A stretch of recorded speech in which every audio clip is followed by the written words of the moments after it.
육신으로는 죄 법을 섬기노라. 아멘. 아멘. 오늘은 함께 읽은 말씀 가지고 말씀 전하는데요, 두 개의 법이라는 제목으로 말씀 나누고 기도하는 시간을 갖도록 하겠습니다. 오늘 말씀을 읽다 보면 좀 혼동스럽고 혼란스러운 부분이 있습니다. 두 개의 법이 있다. 나는 이걸 원하는데 이건 잘 안 된다. 또 그것도 분명히 깨달았습니다. 그런데 또 잘 안 됩니다. 율법이 분명히 선하다는 것을 알고 있습니다. 그런데 그 율법 때문에 내가 늘 죄에 대해 무기력하다는 것을 또 알고 있습니다. 이게 왔다 갔다 하고 있습니다. 그래서 이 부분을 해석하는 신학자들이요, 처음에는 아마도 이것이 바울이 다메섹 도상에서 예수님을 인격적으로 만난 후에 그 처음 느꼈던 감정이 아닐까 해석을 하기도 했다 합니다. 그런데 사실은 이 부분은 또 로마서가 기록된 시점을 보면 이미 사도 바울은 어느 시점에 다시 말하면 많은 교회를 세우고 예수 그리스도를 따른 후 상당한 기간이 지나고, 그리고 사람들로부터 사도 바울은 이 죄의 문제를 해결하셨죠, 사도 바울 선생님은 이 율법의 문제를 해결하셨지요 라고 하는 어느 정도는 충분히 이제 바울 정도라면 이런 문제 속에서 고민하지 않으시겠지, 아마 그런 정도에도 바울은 지금 계속 나는 마음속에 두 개의 법이 있습니다. 이렇게 성경학자들은 해석을 합니다. 두 개의 법 어떻습니까? 오래전에 제가 그 제목은 기억이 잘 안 나던데요, 예능 프로그램에 그런 게 있었습니다. 주인공이 한참 어떤 일을 하다가 결정하는 순간에 양쪽에서 까만 애가 나타나고 이쪽에는 하얀 애가 나타나서 속삭이는 겁니다. 하얀 아이는 이렇게 하는 게 좋은 거야, 이렇게 하는 게 선한 거야, 그렇게 해야 돼. 근데 이쪽에 까만 게 탁 나타나서 아니야, 그러지 마, 그럼 안 돼, 너만 손해보는 거야. 막 양쪽에서 왔다 갔다 하는 거죠. 정말 그런 걸까요? 어떠십니까? 그럴 때가 있지 않으십니까? 어떤 하나의 일 앞에 이러면 어떨까? 근데 이렇게 해야지. 아니야, 그렇게 하면 너만 맨날 바보 같은 거야. 오늘 바울이 어떤 마음으로 이 율법과 죄와 은혜를 설명하고 있는지 어느 정도는 이해하시죠? 선악과를 바라보는 우리의 시선이 어떻습니까? 나무 이름 자체가 이상하죠. 선악을 알게 하는 나무. 왜 주셨을까요? 하나님이 나의 삶의 주인 되심을 알려주려고 주신 나무였습니다. 그러니까 사실은 원래 목적은 생명의 근원 되시는 하나님을 기억하고 알고 그 말씀대로 살아가라. 아담과 하와에게 그 나무를 주셨습니다. 그러니까 어떤 의미에서는 축복이죠. 축복입니다. 내 삶의 기준을 알려주시고 내 가야 할 방향을 너무나 구체적으로 한 나무를 세워서 알려주신 건 축복입니다. 그런데 사람은 그걸 저주로 바꿔버렸습니다. 먹지 말라 했는데 먹고 그것을 건드리지 말라. 물론 그렇게까지 나오진 않습니다. 성경에 그냥 먹지 마라 이런 정확한 명령이 나옵니다. 그렇다면 먹지 말라는 건 뭡니까? 어떤 보지도 말고 만지지도 말라 이런 게 일단 내면적으로는 들어가 있겠죠. 그런데 이 선악과를 바라보는 일반적인 사람들의 시선이 어떤 것입니까? 왜 저걸 만들어서, 하나님은 왜 저걸 만들어서 사람이 죄를 짓게 만들었는가? 자, 이게 오늘 바울이 앞부분에서 말하는 겁니다. 율법을 만든 기능은 시내산에서 하나님이 모세에게 율법을 주신 건 이 백성을 귀하게 여기시고 특별하게 여기시고 말씀대로 살아가는 온 세계 모든 민족 중에 가장 작지만 말씀대로 살아가는 그 민족을 세우셔서 하나님이 이런 분이시구나. 그런데 그 율법을 받은 이스라엘 백성들은 그 율법 때문에 끊임없이 넘어집니다. 죄가 죄라는 것을 알면서 끊임없이 넘어집니다. 그래서 오늘 바울이 뭐라고 앞에 부분에 계속 얘기합니까? 죄가 기회를 얻어서 사람 안에 욕을 하고 있다. 기회를 타서 자꾸 들어온다는 거예요. 에베소서에는 발판을 주지 말라고까지 얘기합니다. 틈을 주지 마십시오. 발판을 주지 마십시오. 죄는 얼마나 무서운지 조금만 틈을 보이면 자꾸 우리 안으로 들어옵니다. 그래서 결국 그 죄로 인해 어떻게 된다는 겁니까? 죽었다는 겁니다. 죄로 인해 우린 죽었습니다. 하나님과 관계가 끊어졌습니다. 죄로 인해 우리는 너무나 무기력한 삶을 살게 되었습니다. 그러니 죄 그리고 율법 생각할 때마다 머리가 아픈 겁니다. 바울은 그런 고민을 계속 여기에 담아놓고 있는 겁니다. 그리고 죄 짓기를 원하지 않습니다. 그 어느 사람이 아침에 마음 먹고 일어나서 새벽에 오늘 아침을 예를 들어볼까요? 오늘 아침에 지금 다 새벽 알람 맞춰놓고 일어나셨죠? 물론 자동으로 눈이 떠지시는 분들도 있는 걸 알고 있습니다. 정말 축복 아닙니까? 저도 언젠가 그랬으면 좋겠습니다.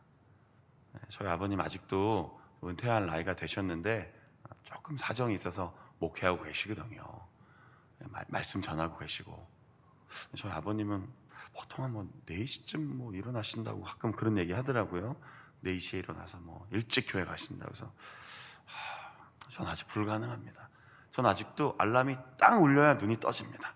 그런데 가끔 어떤 성도님들은 그냥 저절로 새벽쯤 되면 눈이 떠져서 이렇게 오신다. 정말 큰 축복입니다. 자, 이제 설명을 좀 드려볼게요. 눈을 뜨시고 오늘도 못돼 먹은 하루를 살아야지. 눈을 딱 뜨자마자 세수하고 양치질 하시고 옷을 입으면서 오늘 내가 만나기만 해봐라 이놈들 하나씩 다 그냥 하나씩 내가 오늘 그냥 확 이렇게 마음 먹고 하루를 시작한 사람이 어디 있습니까? 아무도 없습니다. 아무도 없습니다. 그 악한 죄인마저도 악한 악인마저도 눈을 뜨자마자는 도저히 그런 생각을 할 수 없습니다. 그런데 그렇게 원하지 않는 죄를 자꾸 짓게 됩니다. 우리는 그렇게 죄 짓고 살고 싶어하는 사람이 아닙니다. 오늘 바울이 얘기하고 있잖아요.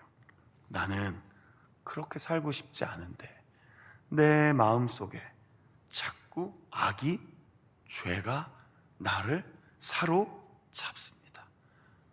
여러분 신앙생활은요 이걸 고백하는 겁니다. 우리가 우리 힘으로 죄를 이긴다고 생각하면 이길 수 없습니다. 우리의 의지로 선하게 살 수 있다고 믿으면 우린 그 일을 해낼 수가 없습니다. 우리 힘으로 하겠다고 하면 바울이 마지막 부분에 했던 이 단어만 자꾸 떠오를 겁니다. 나는 곤고합니다. 나는 연약합니다. 정말로 힘이 없습니다. 이 무기력하다라는 자신의 실존을 아주 진실하게 고백한 겁니다. 내적인 갈등인 것이죠. 내적인 싸움이 일어나는 겁니다. 그럴 때 우리가 해야 될 마지막 최후의 고백이 뭡니까? 역시 죄가 무서워. 사탄이 대단해. 악의 세력이 얼마나 센지 몰라. 아닙니다. 25절입니다. 바울이 얼마나 지혜로운 믿음의 사람입니까? 굉장히 길게 열거해놨습니다. 사실 한 문장이면 끝나면 되는데 죄는 정말 무섭습니다. 우리가 그 죄의 영향력 아래 아주 크게 짓눌려 있습니다. 이런 식으로 한 문장만 하면 되는데 바울이 죄의 문제가 이 우리를 흔드는 두 마음의 문제가 얼마나 큰지 오늘 7절 이후에 계속해서 반복해 나가고 있습니다. 그러나 결국 사도 바울이 말하고자 했던 것은 25절입니다. 같이 한번 다시 읽어봅시다. 25절 읽겠습니다. 시작. 우리 주 예수 그리스도로 말미암아 하나님께 감사하리로다. 그런즉 내 자신이 마음으로는 하나님의 법을, 육신으로는 죄의 법을 섬기노라. 아멘. 예, 여전히 흔들리고 있다는 겁니다. 그 누구도 완벽할 수 없습니다. 그 누구도 완전할 수 없습니다. 그 누구도 성경을 몇 번 읽으면 막 거룩해지고, 새벽 기도하면 마음이 막 자동적으로 거룩해지고, 신앙생활을 오래 하면 그냥 알아서 척척척 내가 죄를 구별해내고 죄를 멀리하고 악을 그냥 철저히 차단하고 나는 거룩하게 한 걸음 한 걸음 선하게 사는 게 아닙니다. 여전히 나는 내 마음속에 하나님의 법을 너무나 귀히 여기고 사랑하고 그렇게 살고 싶지만 죄의 법이 분명히 나를 붙잡고 있다는 것을 고백하는 겁니다. 그런데 누구 때문에 이겨낸다고요? 주 예수 그리스도로 말미암아, 그를 통하여. 그분이 길입니다. 그분이 우리의 생명입니다. 예수님이 진리이십니다. 그 예수 그리스도로 말미암아 감사하는 삶, 이게 바로 구원입니다. 구원은 내 안에서 일어나지 않습니다. 구원은 그분이 나에게 손을 내밀어 주실 때 내가 그 손을 붙잡는 겁니다. 그분이 나를 물에 빠져 있을 때 건져 주시는 겁니다. 그분이 나를 힘에 겨워 그 깊은 늪에 빠져 있을 때 건져내 주시는 겁니다. 오늘 그 마음을 담고 기도하십시오. 오늘도 주 예수 그리스도로 말미암아 감사하며 살겠습니다.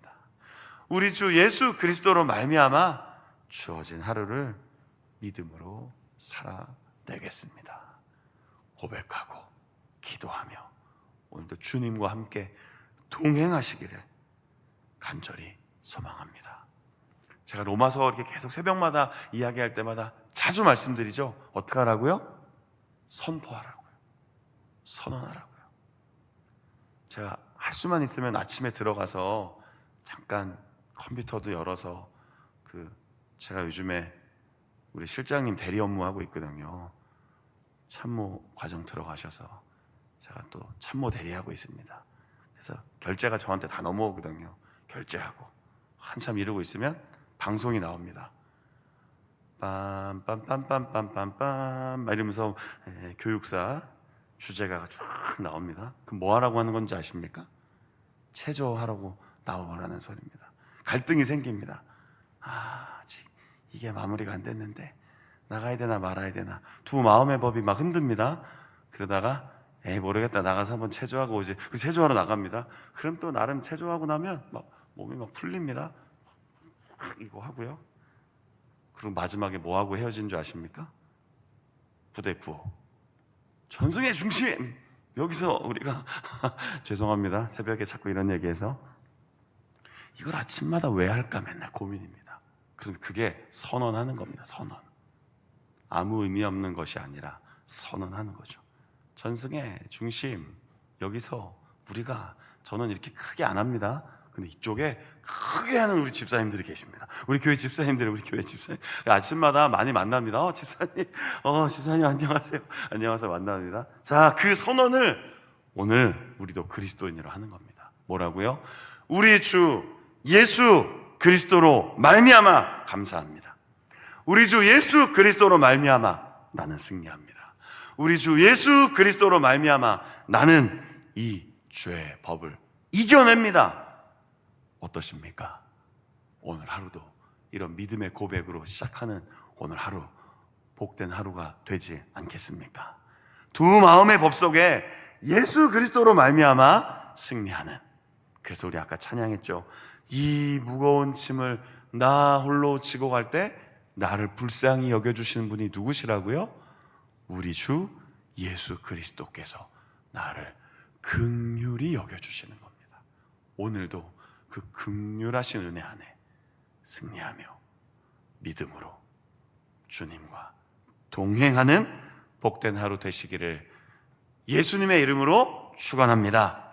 아멘. 기도하겠습니다. 주님, 율법 앞에 서서 늘 나의 죄 때문에 고통받고 무거운 죄의 짐에 눌려 살 수밖에 없었지만 우리 주 예수 그리스도께서 십자가에서 그 모든 짐을 담당해 주셨기에 이제 우리는 무거운 인생이 아니라 복된 하나님의 자녀로서의 인생을 살아가고 있습니다. 그 무엇과도 비교할 수 없는 놀라운 복을 받았습니다. 그 어떤 것과도 비교할 수 없는 큰 은혜를 받았습니다. 그러나 여전히 우리 마음속엔 늘 흔들립니다. 두 마음의 법이 있는 것 같습니다. 하나님을 사랑하나 끊임없이 나의 마음이, 나의 자아가, 나의 욕심이 나의 마음을 흔들 때가 있습니다. 그러나 오늘 주 예수 그리스도로 말미암아 감사하노니 고백하며 살아갈 때 힘 주실 것을 믿습니다. 성령님께서 도와주실 것을 믿습니다. 깨닫게 하셔서 바른 길, 의의 길, 믿음의 길로 걸어갈 수 있도록 도와주실 것을 믿습니다. 이 신앙의 고백을 외치며 오늘도 말씀과 기도로 힘을 내며 승리하는 삶을 살게 하옵소서. 이 새벽에도 간절히 기도할 때 우리 마음에 놀라운 하늘의 위로를 더하시고 주의 평강을 우리 마음속에 채우시며 어떤 일을 하든지 무슨 일을 하든지 어디에 있든지 어떤 상황에 있든지 나는 하나님의 자녀입니다. 주 예수 그리스도께서 은혜를 주신 믿음의 사람입니다. 고백하며 승리하는 삶을 살게 하옵소서. 우리와 늘 동행하시는 예수 그리스도의 이름으로 감사하며 기도드립니다. 아멘. 주기도문으로 마치겠습니다. 하늘에 계신